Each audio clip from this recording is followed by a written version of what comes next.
Olá, 10 de julho de 2019. Confira agora as principais notícias desta quarta-feira. OAB promove audiência sobre acúmulo de cargos públicos no Maranhão.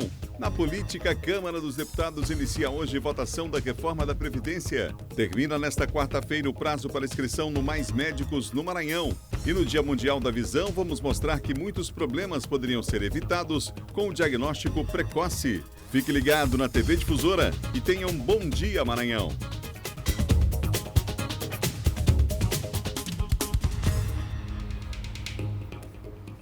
Um ótimo dia para você que nos acompanha em todo o estado aqui pela TV Difusora. Estamos começando o nosso Bom Dia Maranhão. Bom dia especial aos amigos aí em Imperatriz, em Caxias, em Coroatá, em Açailândia, aos amigos que nos acompanham em Presidente Dutra, os amigos em Vargem Grande também. Aquele abraço à nossa equipe da Difusora em Vargem Grande, fazendo um grande trabalho. Obrigado aos amigos que dão preferência aqui nesse horário ao Bom Dia Maranhão, tá certo? Vamos começar essa quarta-feira mostrando o trânsito na cidade, apesar das férias.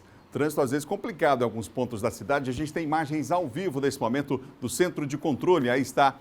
Primeiro vamos à Avenida Beira-Mar, ali o cruzamento com a Rua do Egito. Vamos ver o trânsito nesse momento. Olha, tranquilo, na ponte aí José Sarney, nos dois sentidos, sentido centro, sentido São Francisco também, nas primeiras horas dessa manhã. Essa câmera fica colocada exatamente aí nesse ponto estratégico aí da cidade, a tecnologia aliada ao cidadão. Imagens ao vivo, a maré está seca, você viu aí, né?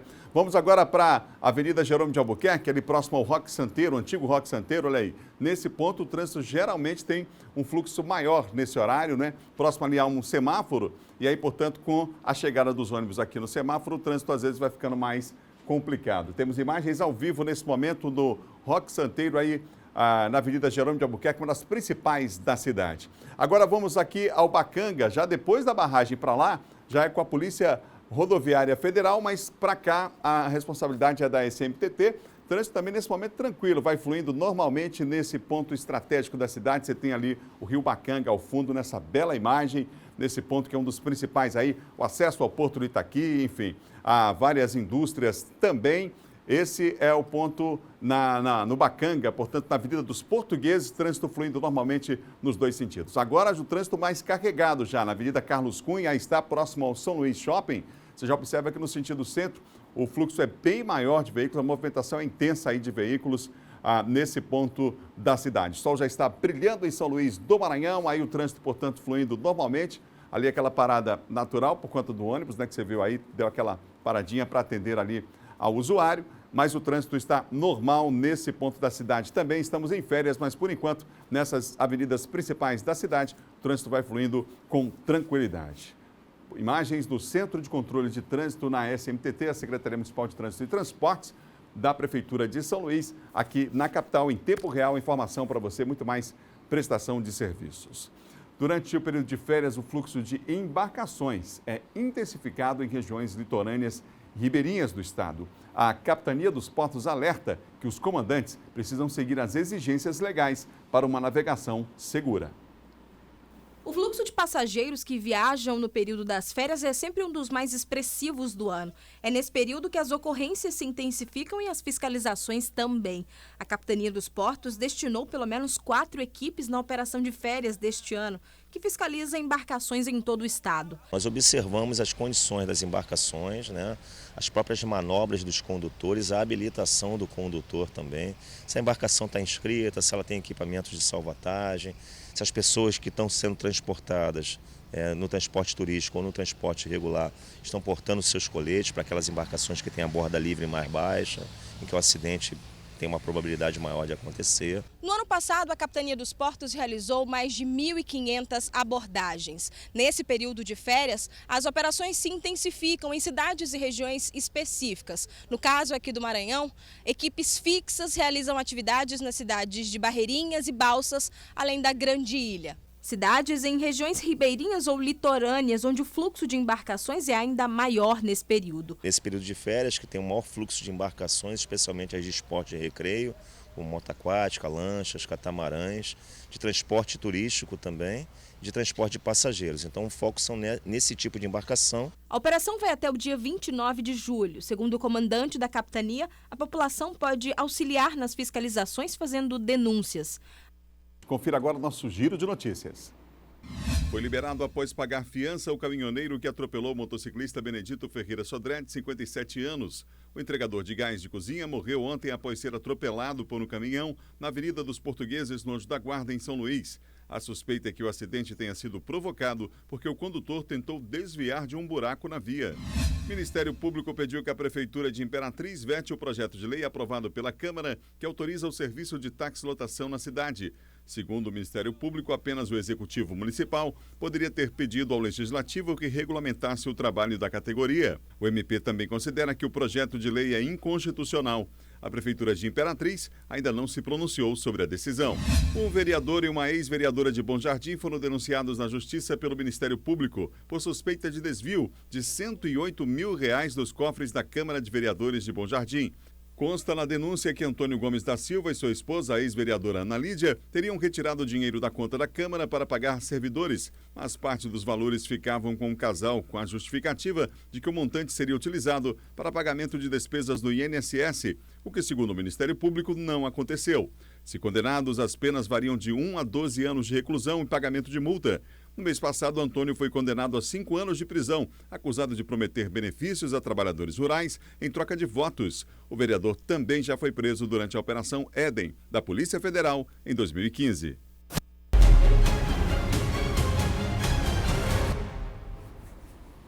Agora vamos à participação de Silvan Alves. Silvan, bom dia para você. Bom dia, Adalberto. Bom dia a você, bom dia a todos. Silvan, a gente viu um caso aqui em relação a assalto a motos no Anjo da Guarda, não é? E ontem à noite, mais a informação que se tem é que uma nova tentativa de assalto no bairro, também usando do mesmo modo.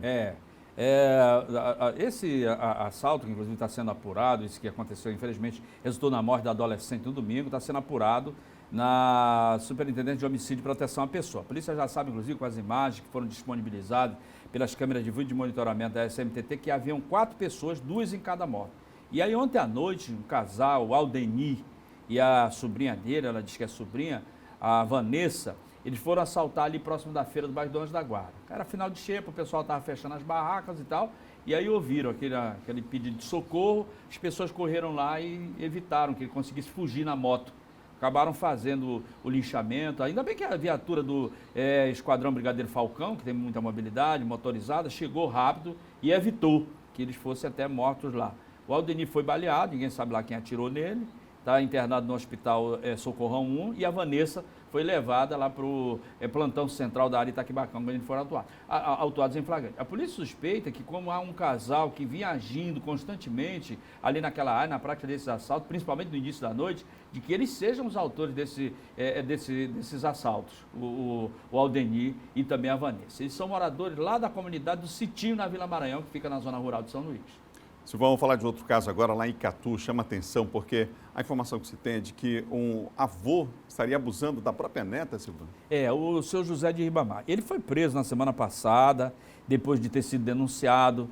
Ele foi preso, prestou depoimento na Delegacia Regional de Rosário e confirmou que realmente, segundo o que ele disse, que as relações que ele tinha com a neta de 11 anos seriam consensual, segundo o que ele falou.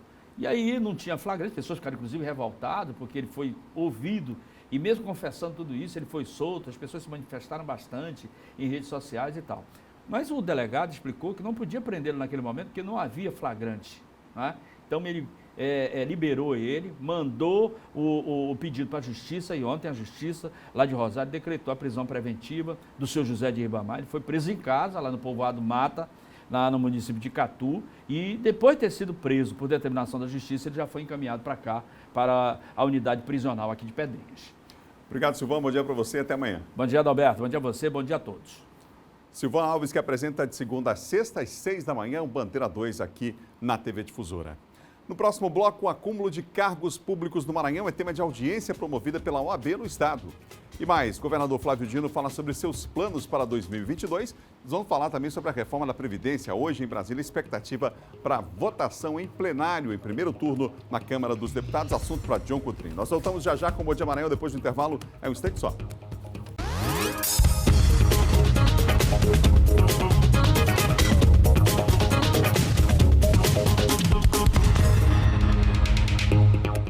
Como forma de contribuir para o combate ao acúmulo de cargos públicos nas esferas estadual e municipal, a OAB Maranhão promove hoje a audiência pública, acúmulo de cargos públicos. Aqui no estúdio eu recebo o advogado Marinel Dutra, presidente da Comissão de Direitos Difusos e Coletivos da OAB Maranhão.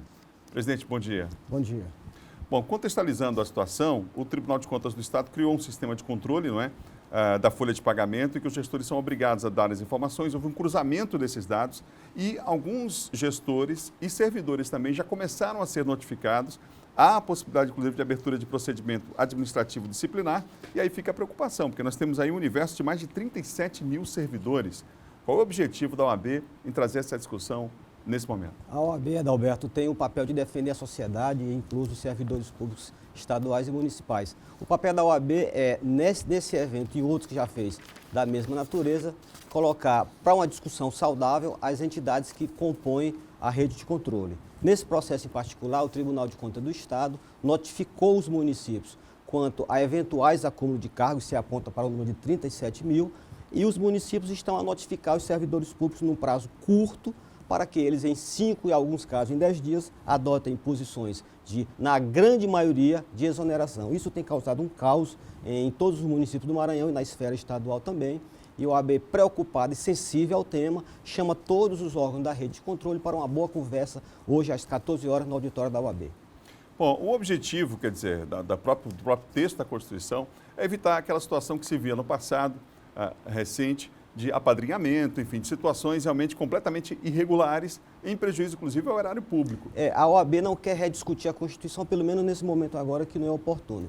Mas o que a OAB pretende é fazer uma leitura mais humana do artigo 37 da Constituição, porque o que se está tratando é apenas do acúmulo de cargo e sem ver nisso pessoas por trás desse acúmulo. São 37 mil pessoas que carregam consigo mérito de terem sido aprovados em concursos públicos e, em alguns casos, não pode acumular situações que, na prática, inclusive, trarão prejuízo para o erário e para os servidores públicos. Vamos dar um exemplo prático para as pessoas terem uma ideia da situação? Eu vou dar um exemplo prático, ocasional, casual, é que, por exemplo, o servidor público é vigia de uma determinada escola no município do Maranhão.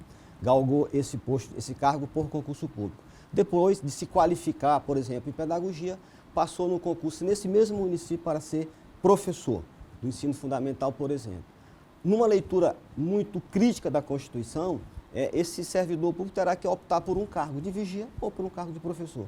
Isso, para nós, é desonroso, porque honroso é ter numa escola como professor alguém que entrou nessa escola e nesse serviço público como vigia e que depois de se qualificar pela meritocracia, hoje é professor. E, por exemplo, 3 cargos de professores, numa leitura seca da Constituição, não pode. Mas se o professor é o único naquele município a ter meios para lecionar, na maioria das vezes correndo risco de vida, deixando a sua família para o segundo plano, não pode lecionar em 3 turnos, porque não pode ter 3 matrículas. Então a OAB pretende fazer uma leitura mais humana do artigo 37 e desafogar o que se está fazendo hoje com 37 mil pessoas. O tema, para agora, é oportuno para a discussão, mas é inoportuno para as pessoas que estão sendo, digamos, perseguidas nesse processo todo. O que o senhor entende que seria razoável nesse momento?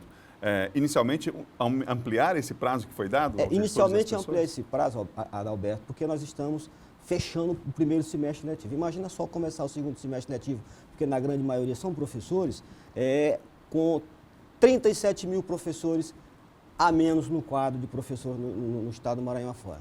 Esses cargos provavelmente serão preenchidos sem concurso público e aí nós estaremos ferindo o artigo 37 de forma muito mais gravosa ainda. Então, a OAB pretende rediscutir isso num plano mais humano, estabelecer um prazo maior para que as pessoas façam as suas devidas opções e começar isso talvez no segundo semestre, com o ano letivo já enxuto, com concurso público este ano e a coisa mais humana e resolvida. Eu ia perguntar sobre isso, quer dizer, à medida que essas pessoas vão ser afastadas, há necessidade de imediata contratação, e aí, claro, via concurso público. Eu vou dar um exemplo de médico. O médico não pode ter 3 vínculos de médico com o serviço público. Imagina só quem vai clinicar no município a partir daqui a 15 dias, que o prazo fatal seria 14 de julho agora. Então, a partir do dia 15, quem vai clinicar em Satubinha, por exemplo? Nós não teremos médico, por exemplo, em Satubinha, se o médico que clinica em Satubinha já tiver 2 outros vínculos. Isso não pode acontecer de uma hora para outra. É lógico que o TCE e o Ministério Público estão há um certo tempo tratando do tema, mas a coisa precisa ser humanizada e há que se estabelecer um novo prazo e a OAB está nessa luta, vai conseguir, se Deus quiser. Eu já te falei, os órgãos de controle já estão sensíveis a essa nova conversa, uma conversa mais humana e dentro de um panorama mais favorável à humanização. Até porque esses concursos públicos, quer dizer, existe toda uma preparação, o próprio município precisa financeiramente se ajustar, se planejar para isso, existe um edital que precisa ser lançado, prazos precisam ser cumpridos. Por que a OAB pretende uma prorrogação de prazo em 6 meses? Porque em 6 meses nós faremos concurso público. Existe uma outra situação, Adalberto, que é a situação previdenciária desses servidores que estarão saindo, se assim tiverem que fazer. Porque a OAB já trouxe essa discussão para a OAB numa outra audiência pública e 30 mil servidores públicos no Maranhão, nós já noticiamos isso desde 2017, se encontram com a sua situação previdenciária irregular e não pode se aposentar. Então, se tem 30 mil em condições de aposentadoria que não se aposentam porque não estão contribuídos na forma devida, como se vai desprestigiar 30 mil que podem se aposentar, exonerar 37 mil e como se vai contratar? Esses que estão saindo, se assim saírem, estarão saindo, Adalberto, com o que a gente chama de cheque sem fundo, porque não existem contribuições previdenciárias também. Então, serão ausência de contribuições previdenciárias e ausência de concurso público. E um prejuízo de 37 mil servidores no quadro que já é deficitário. Então, a saúde será prejudicada, a educação principalmente será prejudicada. Eu te dou um dado que só em São Luís são 13.800 servidores, a grande maioria professores. Quero agradecer aqui no estúdio a presença do presidente da Comissão de Direitos Difusos e Coletivos da OAB aqui no Maranhão, advogado Marinel Dutra. Obrigado. Confirmando o horário da audiência daqui a pouco. Confirmando, às 14 horas da OAB, audiência pública, acúmulo de cargo, não tem inscrição prévia e aguardamos todos lá. Obrigado mais uma vez. O período de férias fez com que a Justiça reduzisse o horário de atendimento ao público na capital e no interior do estado. Em Caxias, vai diminuir 1 hora do tempo de atendimento. É o que explica o técnico judiciário Arnon Rego. Aqui em Caxias, o horário do expediente normalmente é das 8 até as 14. Mas já costumeiramente o tribunal, devido à diminuição da demanda do atendimento, né, a busca pelo atendimento aqui cai muito nos meses, especialmente de janeiro e julho, o tribunal, isso relacionado a todo o estado já. Aí o tribunal sempre baixa esse expediente, né, diminuindo a carga horária, né, para atendimento. E especialmente para diminuir custos para o tribunal, porque você manter um prédio desse, um ar-condicionado, luz, computadores ligados, especialmente energia, que gastam uma demanda de energia muito alta, você deixar eles aqui ligados para um período que praticamente não vai ter atendimento, aí o tribunal sempre resolve diminuir o horário de expediente. Apenas os fóruns e cartórios eleitorais que estão submetidos à revisão de eleitorado com coleta de dados biométricos deverão cumprir o horário de expediente das 8 às 18 horas, salvo orientação diversa da Corregedoria Regional Eleitoral. Quem tem algo para resolver é um ótimo momento. Sem fila, não há muita espera para ser atendido. A gente sabe que mesmo com essa diminuição do horário não afeta o atendimento, né? E a partir do meio-dia praticamente não vem ninguém, né? Então aí até esse horário das 8 às 3 horas dá para atender suficiente para atender a demanda nesse mês de julho. Até o dia 13 deste mês, quem estiver na capital vai poder, por exemplo, ter a oportunidade de renegociar dívidas e saber como está o crédito no mercado. Veja como na reportagem de Geice Gomes. Vitrines chamativas, promoções, quem nunca caiu numa tentação e acabou gastando mais do que devia? O Cândido não resistiu. E o pior, depois disso, ainda ficou desempregado. O resultado ficou inadimplente. Como a dívida era antiga, ele nem sabia mais qual era o valor. Nessa manhã, o auxiliar de mecânico começou a resolver esse problema. Foi no caminhão do Serasa, que está ao lado do terminal de integração da Praia Grande, e já saiu com todas as informações para conseguir limpar o nome. Agora eu vou lá na Lojas Gabriela, onde eu tenho um pequeno débito de R$160, que eu não estou ainda trabalhando, estou com problema aí na justiça com o INSS, e vou ver como é que eles possam fazer para me ajudar. A Lidiane ainda conseguiu renegociar uma dívida que negativava o nome dela há 8 anos. Saiu no lucro. É ótimo, né? Eu consegui acho que uns 600 e pouco a menos que eu ia pagar, né? De acordo com o último levantamento do Serasa, na capital maranhense há 439.406 pessoas inadimplentes. É muita gente sem conseguir manter as contas em dia. Por isso, é a segunda vez que São Luís recebe a visita desse caminhão.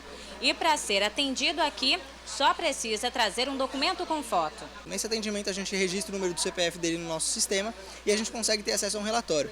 Esse relatório possui a pontuação Score, que é uma pontuação que vai de 0 a 1000 e fala sobre a probabilidade desse consumidor pagar as contas em dia. A gente tem as dívidas, caso esse consumidor possui alguma dívida no seu nome, vai estar presente nesse relatório.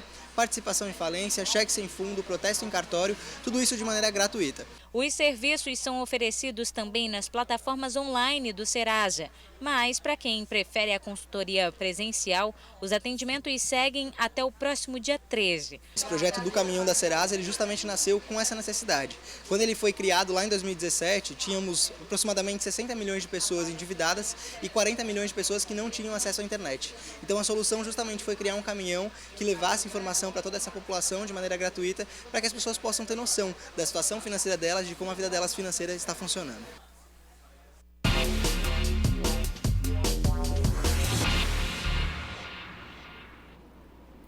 Está comigo o John Coutrinho, nosso colunista de política. Boa quarta-feira para você, John. Boa, Adalberto. Bom dia a todos. Bom, vamos começar falando sobre as possibilidades do futuro político do governador Flávio Dino. Ele se manifestou ontem sobre esse assunto, falando o que pode acontecer, por exemplo, em 2022. Ele tem se expressado, Adalberto, em relação a isso. Tem falado, porque ele é muito questionado, né, em relação ao futuro político dele, já que ele é candidato reeleito ao governo do Maranhão. Ele disse o seguinte, que tem 3 possibilidades. 3 possibilidades ele elencou. Qual delas? A primeira, continuar no governo até o final de 2022. A segunda, ele se candidatar ao Senado ou à Câmara Federal. Ou a terceira, a candidato a presidente da República. São as 3 possibilidades ali que ele coloca neste momento. Então, ele tem falado sobre o futuro político, mas, claro, tem trabalhado, sobretudo, no sentido de ser mais conhecido nacionalmente. Se ele quiser mesmo, Adalberto, ser candidato a presidente da República, que é uma das alternativas e possibilidades, na minha avaliação, não seria candidato a presidente pelo PCdoB, que não tem essa envergadura toda, nem estatura para ele ser o candidato a presidente da República somente por um partido. O mais provável é que ele mude, né, de legenda, de sigla, e vá, por exemplo, ou PT, ou PDT, ou PSB, que seria o partido que daria mais lastro político para o governador Flávio Dino. Então, ele colocou essas 3 possibilidades. Ou fica até o final do governo, ou candidato à Câmara Federal ou ao Senado, que é uma possibilidade, na minha avaliação, Adalberto, a mais real de ser candidato a senador, ou a presidente da República, dependendo da construção e do momento político em 2022. John Coutrinho, vamos falar sobre a reforma da Previdência, porque terminou só na madrugada de hoje a discussão. Então, hoje a expectativa já é a votação em primeiro turno lá no plenário da Câmara, né? É isso, ficou até por volta quase de 1h da manhã, Adalberto. Eles debatendo, foram apenas debates, né? E ontem houve um sinal claro do que, Adalberto? Foi proposto, né, alguns requerimentos para o fim dos debates e foi aprovado por mais de 330 votos. E requerimento também aí para que pudesse, então, aí ser votado hoje a reforma da Previdência. Então, a avaliação que se tem, foram mais de 330 votos nesses requerimentos protelatórios que foram, né, não foram aprovados, foram votos contra, requerimentos de obstrução da oposição, regimentais, né, no sentido de não votar a reforma. Então, ficou para hoje. Qual é a grande questão? Os pedidos dos deputados. Eles querem ainda mais verbas, né, de emendas parlamentares. Já foram distribuídos algo em torno de 2,5 bilhões de reais de emendas, 20 milhões de emendas extras para cada deputado que votar favorável à reforma, e eles querem mais emendas, recursos também para os estados e municípios. Ou seja, há uma desconfiança de que o governo não poderá cumprir esses valores das emendas parlamentares. Portanto, fica para hoje a possibilidade de votação em plenário e a grande expectativa de que já seja votada hoje, Adalberto, a reforma da Previdência. Encerrou-se, portanto, a fase de debates ontem. Ontem houve um café da manhã lá em Brasília, né, e as lideranças ali no Senado decidiram que a bola da vez agora vai ser a reforma tributária, ou seja, o texto, a tendência é que a PEC da reforma tributária seja, assim que a reforma da Previdência passar, o próximo assunto em debate e votação. Essa PEC da reforma tributária, inclusive, já foi protocolada pelo presidente do Senado, Davi Alcolumbre, um texto substitutivo, né, do ex-deputado Luiz Carlos Rauley. Esse será o texto que será discutido no Senado e ontem foi protocolado e aprovado com voto de 65 senadores, entre os quais o voto do senador Everton Rocha. Nós temos inclusive um vídeo em que o Everton fala sobre isso. Se essa casa, se o Congresso Nacional entregar a tão esperada reforma tributária para o país, tenho certeza, senhores senadores, essa reforma ela é mais importante, sem dúvida nenhuma, do que a reforma da Previdência. Porque hoje o que precisa-se primeiro para se criar uma tranquilidade para os investidores e também para os consumidores e para a nossa sociedade é primeiro a gente ter a sensação de que quem consome de verdade nesse país não vai continuar sendo explorado como é hoje.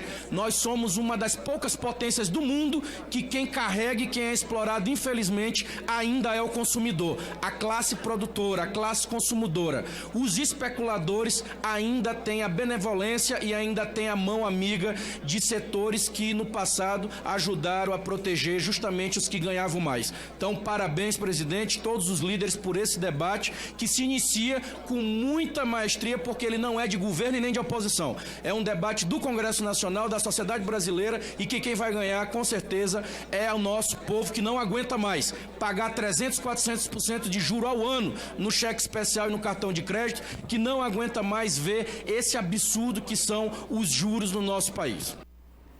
O que acontece, Adalberto, em relação à reforma tributária? Na Câmara estava paralisada a tramitação dela numa comissão. E agora o Senado quer o protagonismo, já que a reforma da Previdência ficou com o protagonismo na Câmara, o Senado quer o protagonismo da reforma tributária. Então esse texto do Carlos Raro, do ex-deputado, já foi protocolado, será discutido, né, que diz o seguinte: extinção de alguns impostos e uma simplificação única, ou seja, no sentido aí de simplificar os impostos e extinguir outros. Em relação à reforma da Previdência, deputados maranhenses que já se posicionaram contra, são 3. O deputado federal Luiz Carlos, né, Zé Carlos da Caixa, do PT, Márcio Gerri também foi o deputado, e Hildo Rocha, do MDB, foram os 3 deputados, segundo o levantamento do jornal Estadão, 3 deputados maranhenses contra a reforma, outros indecisos e outros já também declararam votos favoráveis. Obrigado, John. Até amanhã. Até amanhã, Adalberto. João Coutrinho, nosso colunista de política aqui do Bom Dia Maranhão. Olha, gente, já está disponível para consulta o resultado do FIES Juro Zero. Quem tem os detalhes para nós é o Eduardo Ericeira, que participa agora ao vivo aqui do Bom Dia Maranhão. Eduardo. Olá, muito bom dia, Adalberto. Bom dia a todos que acompanham o Bom Dia Maranhão. O resultado já está disponível desde as 8 horas da noite, desde ontem, pelo Ministério da Educação, por meio do site do FIES e também por meio da página da internet das instituições superior de ensino que aderiram aí ao FIES, ao programa. Já está disponível desde a noite de ontem, desde as 8 horas, foi disponibilizado pelo Ministério da Educação. Ao todo estão sendo ofertadas mais de 46 mil vagas, para ser mais exato, 46.600 vagas, e quem não for selecionado tem que ficar ainda despreocupado, pode ter uma outra oportunidade. Quem não for selecionado para essa primeira etapa ainda vai ter a lista de espera. Essa lista de espera, quem deseja participar desse FIES, dessa modalidade FIES Juro Zero, pode entrar na lista de espera entre os dias 15 de julho, 15 deste mês, até o dia 23 de agosto. Então o candidato precisa estar alerta, quem não for selecionado pode entrar ainda aí no programa, no FIES Juro Zero, nessa modalidade, por meio da lista de espera. Tem uma outra modalidade, que é a modalidade PFIES, que é uma outra modalidade dentro ainda do programa, desse programa estudantil, que devem comparecer, os candidatos que forem selecionados, eles devem comparecer à instituição de ensino para validar as informações pessoais prestadas a partir de hoje, ou seja, a partir desta quarta-feira, para a modalidade PFIES. A gente volta com você, Adalberto. Obrigado, Eduardo, pelas informações. É o nosso Eduardo Ericeira circulando pela cidade, trazendo informação para você. Milhares de pessoas participaram da tradicional programação católica na exposição agropecuária de Imperatriz na noite de ontem. Quem tem mais informações nos fala sobre a programação de hoje da Expoimp é Micaele Martins. Bom dia, Micaele. Olá, bom dia, Adalberto, bom dia a todos que nos assistem. Olha, e a quarta noite da Feira Agropecuária de Imperatriz foi marcada pela tradicional Noite Católica. De acordo com a organização, Mais de 4.000 pessoas passaram por aqui ontem. E o padre DJ Rômulo, que é um padre daqui de Imperatriz, abriu a programação tocando música eletrônica sacra. Já o padre Antônio Maria, que foi a atração principal de ontem à noite, tocou músicas dele e também do rei Roberto Carlos, como Jesus Cristo e Nossa Senhora. Já o bispo Dom Wilson Basso, que é o bispo da diocese daqui de Imperatriz, falou que ficou bastante feliz com a movimentação, com a noite católica ontem aqui na Expo Imp. E olha, gente, a gente está aqui ao lado da arena de show do Parque de Exposição e, claro, os portões ainda estão fechados, mas daqui a pouco serão abertos para a preparação hoje da programação, que é uma atração mais esperada de toda a feira, que é o show do cantor Wesley Safadão. De acordo com a organização, hoje deve ser o dia que deve ter uma maior movimentação de pessoas aqui no parque. Lembrando que o show começa a partir das 10 horas e os ingressos serão vendidos aqui na bilheteria na porta do Parque de Exposição. Hoje, o valor está custando R$ 50 para a inteira e R$ 25 a meia entrada. Bom, essas são as informações de hoje, Adalberto, e voltamos com você aí no estúdio. Micaele Martins, para o Bom Dia Maranhão. Obrigado, Micaele, pelas informações. Hoje, grande movimentação na Expo Imp, aí em Imperatriz, a maior feira de agronegócios ali da região. No próximo bloco, você sabia que 75% dos problemas visuais poderiam ser evitados ou curados se diagnosticados precocemente? Pois é, no Dia Mundial da Saúde Ocular, nós vamos falar sobre o assunto aqui no Bom Dia. E mais, termina hoje o prazo para os interessados em vagas no programa Mais Médicos aqui no estado do Maranhão. Vamos para o intervalo, a gente volta já. Imagens ao vivo da capital de todos os maranhenses, olha só. Tempo meio nublado aí. Imagens da Praça Gonçalves Dias aqui na capital. Bom Dia Maranhão volta em instantes.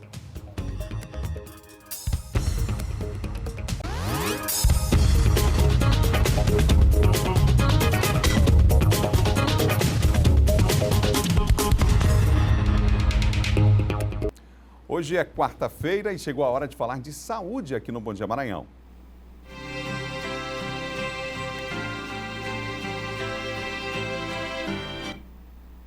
Hoje é Dia Mundial da Saúde Ocular, mas você sabia que 75% dos problemas visuais poderiam ser evitados?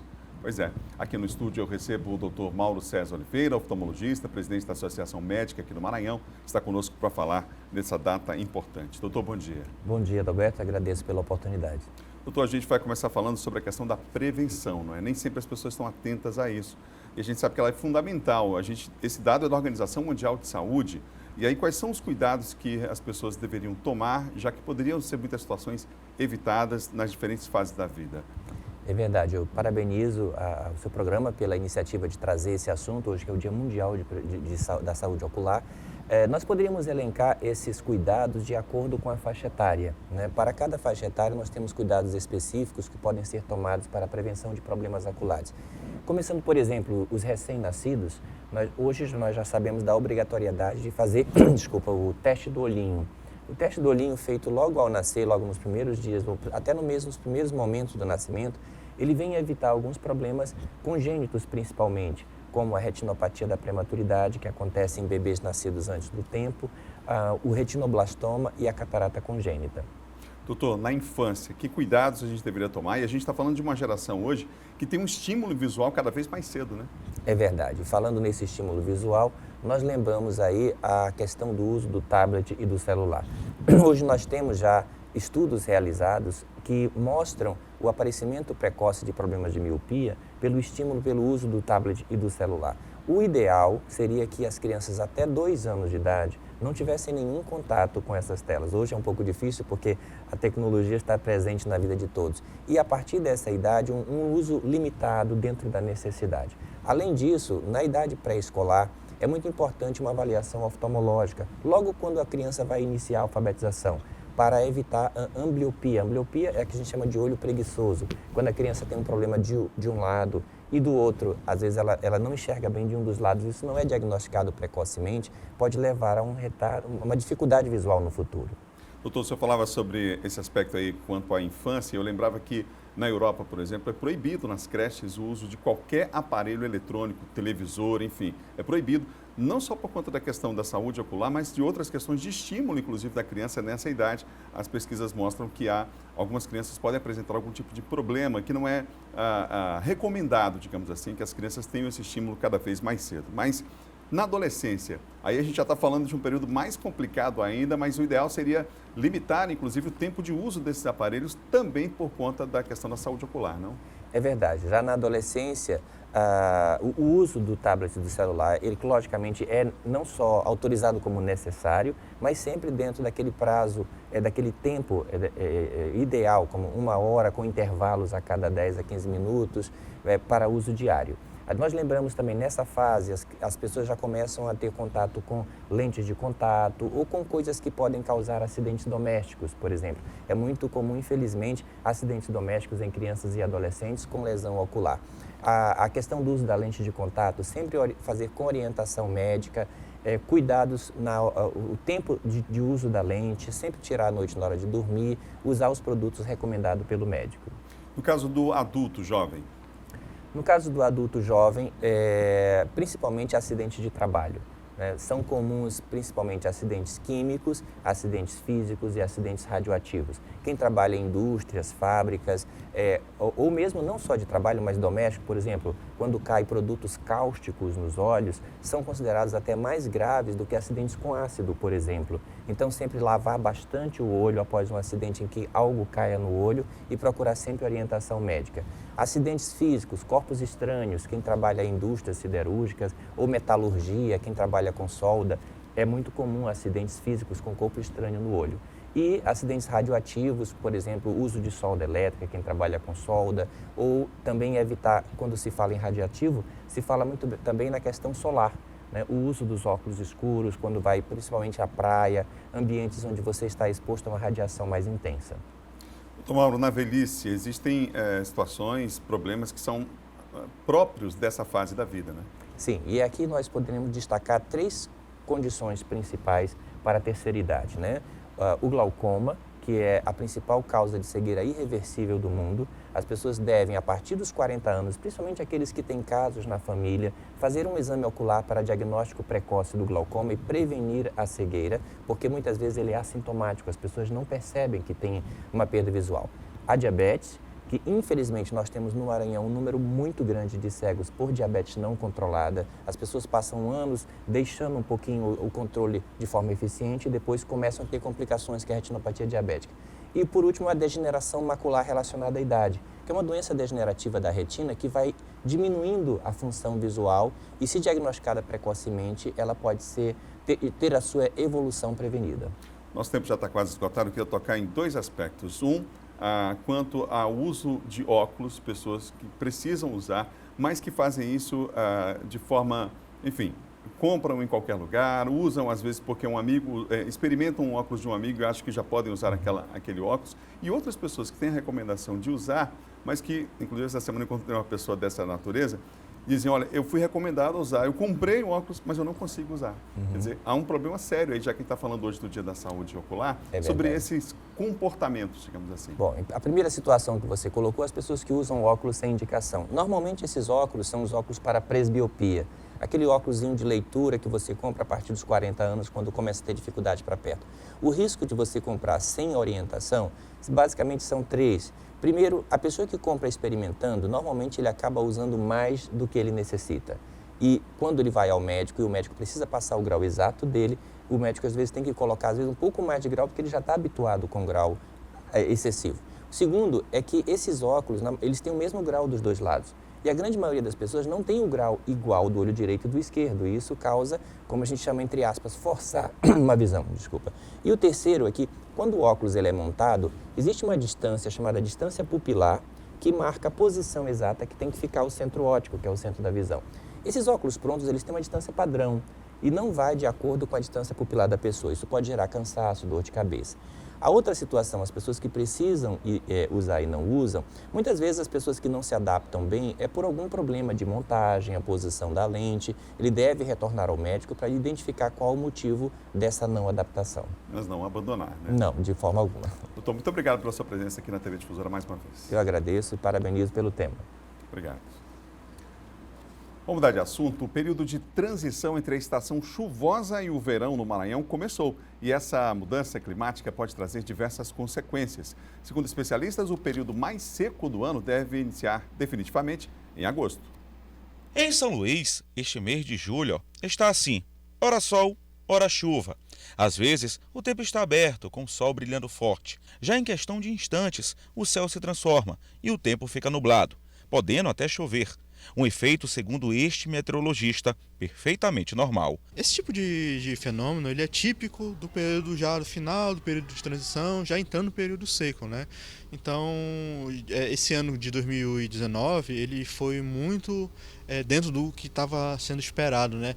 E para essa época do ano não é diferente. Então, essas condições, elas são típicas dessa época do ano. Quando o assunto é chuva, neste ano de 2019, tem se mantido uma normalidade aqui na capital São Luís. A única exceção foi um dia no mês de março, quando em apenas uma noite choveu o equivalente a 230 milímetros. Nós viemos aí de um ano de 2009, que foi o último ano mais chuvoso no estado do Maranhão, como no Nordeste do Brasil, né? Desde então a gente vem observando chuvas ali em torno de 50% abaixo do normal. Isso acaba gerando uma impressão de que nessa época não chovia. Né, mas quando a gente olha o histórico, né, dos dados, a gente observa, sim, chovia antes e nesse período agora, né, final da década, né, tá voltando para o que era antes. Entramos na fase de transição climática. A tendência é que o tempo fique cada vez mais seco, com chuvas irregulares. Para este segundo semestre, o calor vai apertar, segundo o meteorologista, principalmente na região central da cidade. Isso piora justamente no centro da cidade, onde você tem aquele efeito de ilha de calor, né? Então, no centro da cidade tende a ser mais quente ainda. Então, cada vez mais a recomendação sempre é que as pessoas se mantenham hidratadas, né? É isso que a gente pode fazer no período seco. Já que não dá para fazer muita coisa, né? Vamos hidratar aí todo mundo com a garrafinha, tomando sua água, enfim, para rebater um pouco aí esse clima, principalmente a partir de agora, não é? Vamos conferir a previsão do tempo na capital e no interior do estado para hoje. A gente começa com a capital São Luís. Hoje, sol e aumento de nuvens pela manhã. Pancadas de chuva, atenção, à tarde e à noite, hein? Mínima de 23, máxima de 31 graus. A segunda maior cidade do estado, Imperatriz, sol com algumas nuvens, não chove. Mínima de 20 graus, máxima lá em cima, 34 graus. Em Caxias também vai esquentar. Não há previsão de chuvas hoje. A mínima por lá é 21 e a máxima também 34 graus. A sensação térmica, claro, você sabe, maior ainda. Vamos para mais 3 cidades? Balsas com tempo quente e seco. A mínima em Balsas hoje é de 20 graus e a máxima 33 graus. Calorão lá em Presidente Dutra. Dia ensolarado hoje, mínima de 20 graus, máxima de 34. Em Tutóia, sol e aumento de nuvens pela manhã. Pancadas de chuva à tarde e também à noite. Mínima em Tutóia, 24 graus, máxima 33 graus. Uma parceria aí do Laboratório de Meteorologia da UEMA, o Labnet, com o Sistema Difusora de Comunicação. Pessoal, termina hoje o prazo de inscrição para os interessados nas vagas abertas no programa Mais Médicos aqui no estado. O Eduardo Aleceira está de volta comigo para dar os detalhes sobre esse programa. Eduardo. Pois é, Adalberto, em todo o país esse programa Mais Médicos está ofertando aí 600 vagas para todo o Brasil. Só aqui para o estado do Maranhão são 52 vagas que foram abertas dentro do programa Mais Médicos. Esses profissionais que vão atuar vão trabalhar em 38 municípios maranhenses. O foco são aquelas áreas de difícil acesso, com mais vulnerabilidade social. A gente sabe de todo o investimento que foi feito nesses últimos anos na área da saúde, mas há áreas em que ainda é muito difícil, não só aqui no estado do Maranhão, mas em todo o país, onde onde há mais dificuldade para se chegar, não só a questão da saúde, mas outros serviços públicos também. O cronograma segue da seguinte forma: entre os dias 16 de agosto e 25 de setembro, esses médicos que foram selecionados dentro do programa, eles vão atender na atenção primária, vão atuar na atenção primária nesses municípios que forem selecionados. E entre os dias 12 e 16 de julho, já 12 e 16 deste mês, serão analisados aí os locais que eles escolheram. Há uma lista desses candidatos que foram selecionados,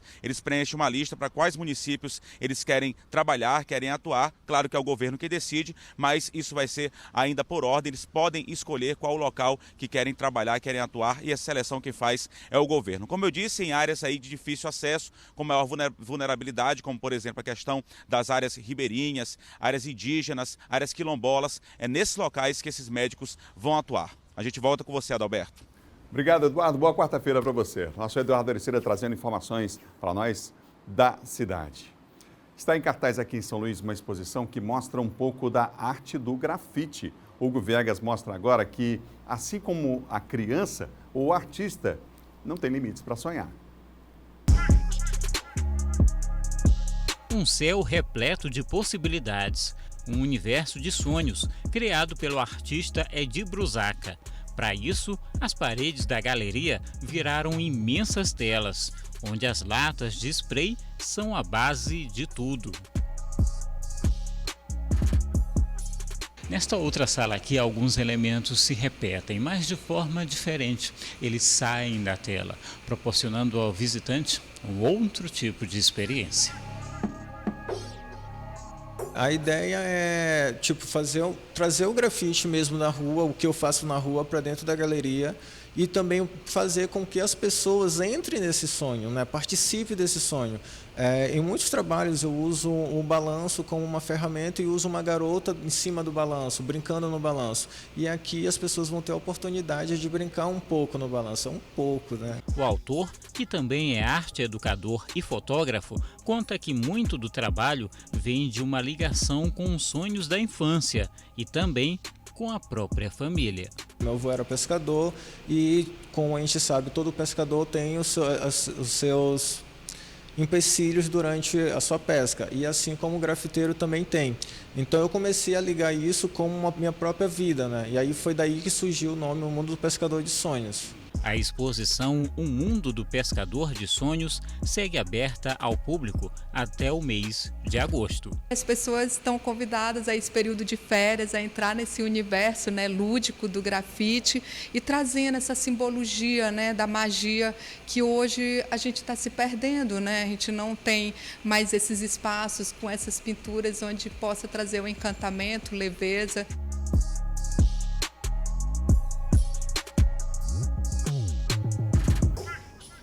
Muito bonito o trabalho, né? Em cartaz, mais uma opção aí para as férias, principalmente para quem está aqui na capital. Bom Dia Maranhão termina agora. Outras notícias no Portal MA10. A gente se encontra amanhã às 7 da manhã. Amanhã é dia do nosso quadro de economia, né? A gente vai falar no É da Sua Conta sobre como está mais caro comer, por exemplo, fora de casa, né? A gente vai falar sobre esse assunto no Bom Dia de amanhã. A gente se encontra às 7, imagens ao vivo da capital de todos os maranhenses. Para encerrar, imagens aí que você tem nesse momento da Avenida Beira-Mar. É assim que a gente encerra hoje o nosso Bom Dia. Até amanhã.